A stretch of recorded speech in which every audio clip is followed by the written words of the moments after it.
I have thought that the issue in relation to confronting what Netanyahu is doing in Gaza has come to an end, that perhaps at some level we can start to recognise the simple fact that if you criticise Israel, you are not anti-Semitic. So I was really not surprised, I guess, but as always with Sky News, very disappointed in the fact that they've come out talking about criticism of Israel as being anti-Semitic. I'm not anti-Semitic, but I'm never going to stop criticising Israel. In fact, the most important stand anybody could take right now is to stand up for Palestinian people and to support their plight to have a free and fair country that is their own. So whether this will ever happen, who knows? I mean, Donald Trump's doing his thing in order to spoil the fun, and he wants to build a sort of exotic seaside resort in Gaza, because that seems to be the thing that sets him on fire. Because after all, he's a real estate developer. Poor one, but nevertheless a real estate developer. But to hear Sky News talk about those of us who disagree with the manslaughter and the genocide that is Gaza, and to be labelled as anti-Semitic because we hold that view is somewhat disturbing. And I think many of us need to be mindful of the fact that the hate speech laws may not protect us from criticising Gaza, or Netanyahu rather, and what he's doing in Gaza. So, and just generally the belief that Palestinians should be eradicated from the face of the earth, which is what the Netanyahu government and many on the far right and his government wish to do. So we need to make a stand. All of us need to make a stand against just that. So when I heard this from Sky News and from Peter Credlin, as I said, not surprising, but disappointing nevertheless, because I thought at least they would have come to the conclusion that criticising Netanyahu does not equate to being anti-Semitic, but according to Credlin it is. So I'm just going to play a short bit from this clip whereby she makes that very point. An exclusive look by The Australian and a letter from the Attorney-General Michelle Rowland that she's written to the Australian National Imams Council President, Shadi Al-Suleiman, to say that the new hate speech laws won't, quote, prevent legitimate non-violent criticism of the actions of a foreign country or of particular political ideologies. Now, you don't need to read between those lines too hard to see that she's referring there to Israel. So the haters of Israel, the haters of Jews.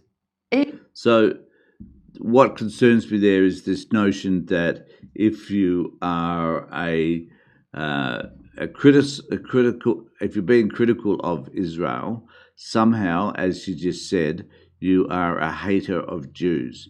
That is offensive at every possible level and shows to all of us what a disgusting human being Credlin is, if that is the way she must conflate these two issues.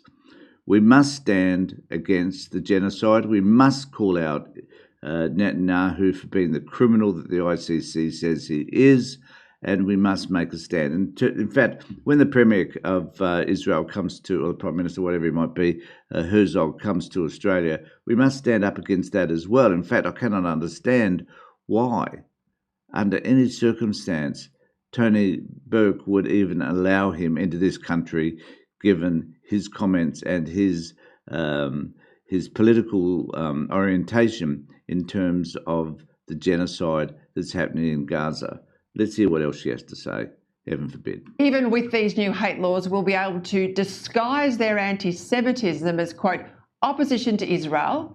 They'll argue that it's just anti-Zionism, and anti-Zionism is... Yes, that's exactly what we will do, you stupid woman. It's not anti-Semitism.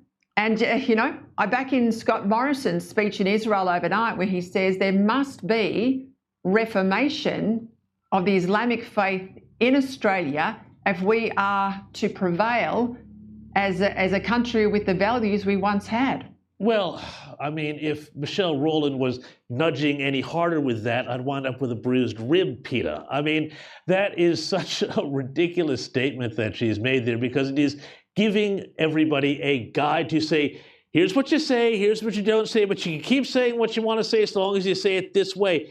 It's just like the criminal penalties that were going to be in the first iteration of those hate speech laws that Labor tried to get up.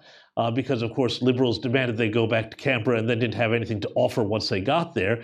Really well done. But in those laws there again, but if you quote the scripture, you're okay. Again, this is this sort of nudge in this week. I had some questions about what Scott Morrison had to say, but I do agree that there needs to be that sort of reformation in Islam. But I think it can't just be in Australia. It has to be a global reformation. So the last thing in the world I want to hear from is an American such as James Morrow telling us about the things that we should or should not be doing. I think he is a revolting human being, and we should ignore him where possible. So what do you think? Is it reasonable for us to criticize Israel? Is it reasonable for any of us to criticize another country for their behavior? Is it reasonable for us to criticize Iran for the slaughtering of thousands and thousands of protesters?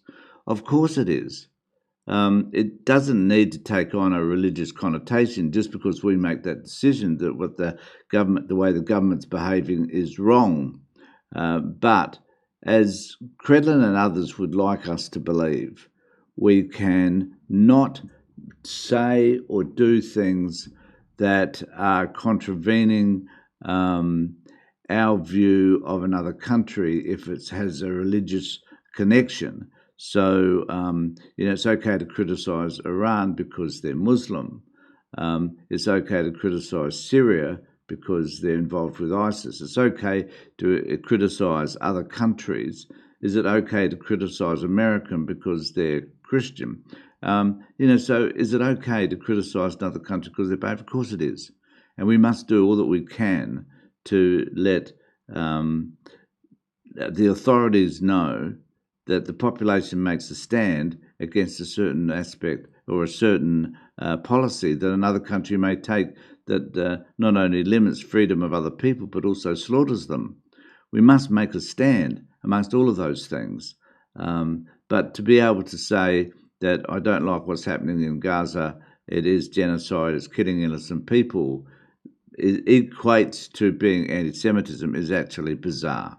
But we're going to be hearing more of that because for whatever reason, the Australian government will not make a stand against what's happening in Israel, apart from suggesting that there should be a two-state solution and recognising Palestine as a state.